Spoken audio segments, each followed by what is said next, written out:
Morning friends, నేను మీ సాయి మల్లేష్ని మాట్లాడుతున్నాను. ముందుగా మా ఛానల్ సబ్స్క్రైబ్ చేసి లైక్ చేసి షేర్ చేయండి. అదేవిధంగా ఈరోజు వార్తల్లోని ముఖ్యాంశాలు తెలుసుకుందాం. ఈనాడు దినపత్రిక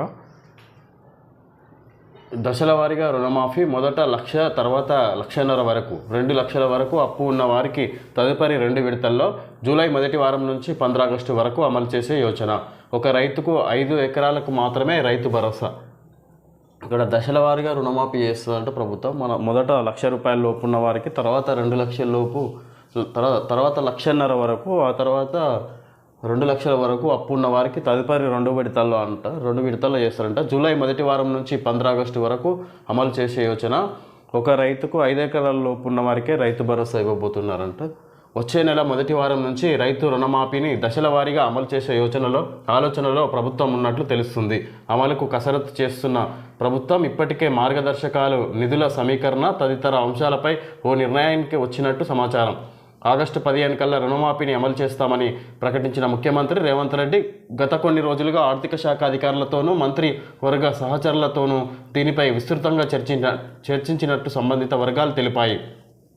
కేంద్రం కిసాన్ సమ్మాన్ నిధి పథకానికి రూపొందించిన మార్గదర్శకాలను కూడా అధ్యయనం చేసిన ప్రభుత్వం రుణమాఫీ అమలులో కేంద్ర మార్గదర్శకాలను పరిగణలోకి తీసుకోవాలని నిర్ణయించినట్లు తెలిసింది. దీని ప్రకారం సంస్థలకు ఉన్న భూములకు కేంద్ర రాష్ట్ర ప్రభుత్వాల్లో రాజ్యాంగ పదవుల్లో ఉన్న వారికి, ప్రస్తుత మాజీ మంత్రులు, ఎంపీలు, ఎమ్మెల్యేలు, ఎమ్మెల్సీలు, మేయర్లు, జిల్లా పరిషత్ చైర్మన్లు, కేంద్ర రాష్ట్ర ప్రభుత్వాల్లో ఉన్నత కేటగిరీల్లోని ఉద్యోగులు, డాక్టర్లు, ఇంజనీర్లు, లాయర్లు, చార్టెడ్ అకౌంటెంట్లు, ఇలా పలు రంగాలకు చెందిన వారి భూములపై తీసుకున్న రుణానికి మాఫీ ఉండదంట.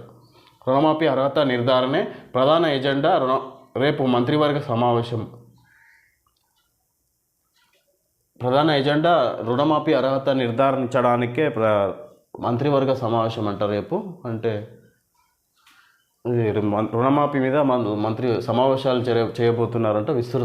దీని ప్రకారం సంస్థలకు ఉన్న భూములకు కేంద్ర రాష్ట్ర ప్రభుత్వాల్లో రాజ్యాంగ పదవుల్లో ఉన్నవారికి, ప్రస్తుత మాజీ మంత్రులు, ఎంపీలు, ఎమ్మెల్యేలు, ఎమ్మెల్సీలు, మేయర్లు, జిల్లా పరిషత్ చైర్మన్లు, కేంద్ర రాష్ట్ర ప్రభుత్వాల్లో ఉన్నత కేటగిరీలోని ఉద్యోగులు, డాక్టర్లు, ఇంజనీర్లు, లాయర్లు, చార్టెడ్ అకౌంటెంట్లు, ఇలా పలు రంగాలకు చెందిన వారికి భూములపై తీసుకున్న రుణాలకి రుణమాఫీ ఉండదని, ఇక్కడ ఓన్లీ రైతులకు మాత్రమే ఇక్కడ రుణమాఫీ వర్తిస్తుందని ఇక్కడ నిర్ధారించినట్టుగా తెలుసుకోవచ్చు. ఇక్కడ రేవంత్ రెడ్డి అధికారులతోని సమీక్ష చేస్తున్నట్టుగా ఇక్కడ ఇవ్వడం జరిగింది. కోడళ్ళుగా కాదు, కుమార్తెల్లా చూశారు. రామోజీరావు తమను కోడళ్ళలా కాకుండా సొంత కుమార్తెలుగా భావించి వ్యాపార వారసత్వాన్ని అందించారని గుర్తు చేసుకున్నారు. మార్గదర్శి ఎండి శైలజా కిరణ్ గంభీరంగా కనిపించే ఆయన చాలా సున్నిత మనస్కులని, అందరితోనూ ఆప్యాయంగా మెలిగేవారని చెప్పారు. వ్యాపార మెలకువలతో పాటు తాను నమ్మిన విలువలను బోధించారని తెలిపారు. ఆయన అప్పగించిన సంస్థలను వృద్ధి చేస్తూ వేల మందికి ఉపాధి కల్పించే క్రతువులో తామంతా కలిసి పనిచేస్తామని శైలజ వివరించారు. ఇక్కడ రామోజీరావు కోడలు చెప్తుంది ఇక్కడ రామోజీరావు గురించి. కోడల్లా కాకుండా కుమార్తెల్లా మమ్మల్ని చూసుకున్నారు, ఆ వ్యాపార పనులను మాకు అప్పగించారని ఇక్కడ వ్యాపార మెలకువలు కూడా మాకు నేర్పించారు అన్నట్టుగా ఇక్కడ ఆమె చెప్తుంది. సింగరేణి ప్రైవేటీకరణ ఉండదు, అది కేసీఆర్ చేసిన విష ప్రచారం. గనులు కావాలంటే ఎవరైనా వేలంలో పాల్గొనాల్సిందే. సింగరేణి ప్రైవేటీకరణ ఉండదంట, అది ప్రభుత్వ పరము. అది కేసీఆర్ చేసిన విష ప్రచారం. అది కేసీఆర్ చేసిండంట, ప్రైవేటీకరణ చేస్తున్నామని. అది ఓన్లీ ప్రచారమే అన్నట్టుగా, కేసీఆర్ చేసిన ప్రచారమే అన్నట్టుగా కిషన్ రెడ్డి మాట్లాడుతున్నారు. గనులు కావాలంటే ఎవరైనా వేలంలో పాల్గొనాల్సిందే. గనులు కొనాలంటే ఎవరైనా వేలం పాట ద్వారా వేలంలో పాల్గొని కొనాల్సిందే అన్నట్టుగా ఇక్కడ కిషన్ రెడ్డి మాట్లాడుతుంది. బయ్యారం ఉక్కు కర్మాగారం సాధ్యం కాదు, ఫోన్ ట్యాపింగ్ దర్యాప్తు సిబిఐకి అప్పగించాలి కేంద్ర మంత్రి కిషన్ రెడ్డి. ఇక్కడ ఫోన్ ట్యాపింగ్ దర్యాప్తు సిబిఐకి అప్పగించాలని ఇక్కడ కిషన్ రెడ్డి కోరుతున్నట్టుగా ఇక్కడ తెలుసుకోవచ్చు. కార్యకర్త కేంద్ర మంత్రి కావడం భాజపాలోనే సాధ్యం. ఇక్కడ బండి సంజయ్ మాట్లాడుతున్నారు. కరీంనగర్లో ఘనస్వాగతం పలికిన పార్టీ నాయకులు. ఇక్కడ ఢిల్లీ నుంచి బాధ్యతలు చేపట్టిన తర్వాత ఢిల్లీ నుంచి నిన్ననే తెలంగాణకు రావడం జరిగింది. ఈ విధంగా ఆయన బండి సంజయ్ కార్యకర్త నుంచి కేంద్ర మంత్రిగా కావడం భాజపాలోనే సాధ్యం అన్నట్టుగా బండి సంజయ్ మాట్లాడుతున్నారు. సింగరేణి ప్రైవేటీకరణ అనే ప్రశ్నే ఉత్పన్నం కాదని కేంద్ర బొగ్గు గనుల శాఖ మంత్రి జి కిషన్ రెడ్డి భరోసా ఇచ్చారు.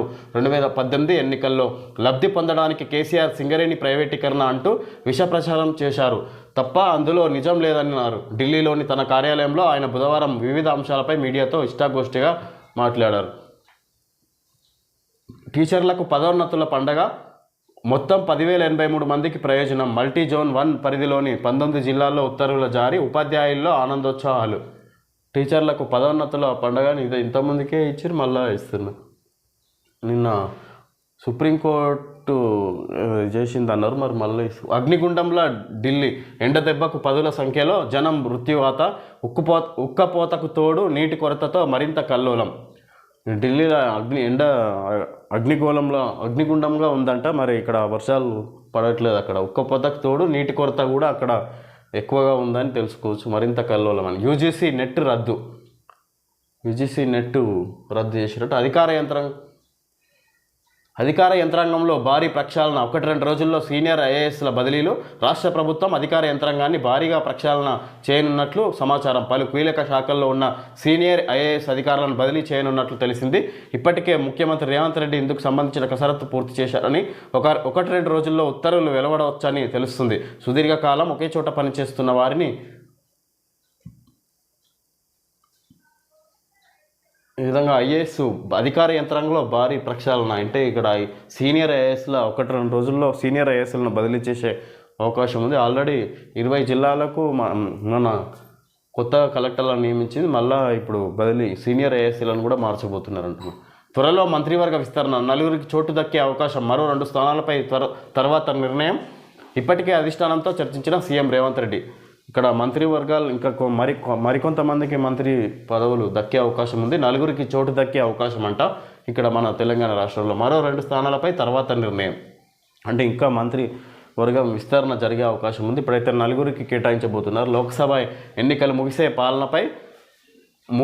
ముగిసి పాలనపై పూర్తి స్థాయిలో దృష్టి సారించిన ముఖ్యమంత్రి రేవంత్ రెడ్డి త్వరలోనే మంత్రివర్గాన్ని విస్తరించనున్నట్లు తెలిసింది. దీనిపై ఏఐసిసి ముఖ్య నాయకులతో ఇప్పటికే చర్చించినట్లు సమాచారం. ఆ నెలాఖరుకు లేదంటే జూలై మొదటి వారంలో విస్తరణ ఉండొచ్చని తెలుస్తుంది. ప్రస్తుతం ముఖ్యమంత్రి కాకుండా మరో 11 మంది మంత్రివర్గంలో ఉన్నారు. సీనియర్ నాయకులు, ముఖ్యులు. శాసనసభ ఎన్నికలకు ముందు పార్టీలో చేరిన విధంగా సీనియర్ నాయకులు శాసనసభ ఎన్నికలకు ముందు పార్టీలో చేరిన వారిని ఇక్కడ మంత్రి పదవులు ఇవ్వడం జరిగింది. ఇప్పుడు ఇంకా మరికొంతమందికి మంత్రి పదవులు దక్కే అవకాశం ఉందని ఇక్కడ తెలుసుకోవచ్చు. వరికి మరో 117 రూపాయల మద్దతు. ఖరీఫ్లో క్వింటాలు 2,300, కందులపై 550 పెంపు. 76,200 కోట్లతో వదావన్ ఓడరేవు. వారణాసి విమానాశ్రయ అభివృద్ధికి 2,869 కోట్లు. కేంద్ర మంత్రివర్గం నిర్ణయాలు. కేంద్ర ప్రభుత్వం 2024-25 ఖరీఫ్ మార్కెటింగ్ సీజన్కు సంబంధించి 14 పంటల కనీస మద్దతు ధరను పెంచింది. ప్రధాని నరేంద్ర మోడీ అధ్యక్షతన బుధవారం జరిగిన కేంద్ర మంత్రివర్గ సమావేశంలో ఈ మేరకు నిర్ణయం తీసుకున్నారు. వరి కనీస మద్దతు ధరను క్వింటాలకు 117 రూపాయలు పెంచారు. అత్యధికంగా వలిషలు ధర 983, నువ్వులు 632, కందులు 550 మేర పెరిగాయి. ఈ విధంగా నరేంద్ర మోడీ అధ్యక్షతన ఇక్కడ సమావేశంలో వివిధ పంటల రేట్లు, ఖరీఫ్ పంటల రేట్లు పెరగడం జరిగింది, పెంచారు. 14 రకాల పంటలకు కనీస మద్దతు ధర నిర్ణయించడం జరిగింది. ఇక్కడ మొత్తం మీద వాటి ధరలు పెంచినట్టుగా ఇక్కడ తెలుసుకోవచ్చు. వరికి మద్దతు ధర 117 రూపాయలు, ఇప్పుడున్న దానికి 117 రూపాయలు పెంచడం జరిగింది. ఇది GRT jeweller Darjeeling diamonds festival 25% వరకు తగ్గింపు. వజ్రాలు మరియు అన్కట్ వజ్రాల విలువపై సాలిటైర్స్ మినహా 30% వరకు తగ్గింపు. ప్లాటినం ఆభరణాలపై మేకింగ్ ఛార్జీలపై ఒరియానా లైట్ వెయిట్ డైమండ్ జ్యువెలరీపై కూడా ఆఫర్లు వర్తిస్తాయి. జిఆర్టీ డైమండ్ అష్యూరెన్స్ అంటే జిఆర్టీ జ్యువెలర్స్ అడ్వర్టైజ్మెంట్ ఇది. ఓకే ఫ్రెండ్స్, ఈరోజు వార్తల్లో నేను ముఖ్యాంశాలు తెలుసుకోవడం జరిగింది. Thank you friends.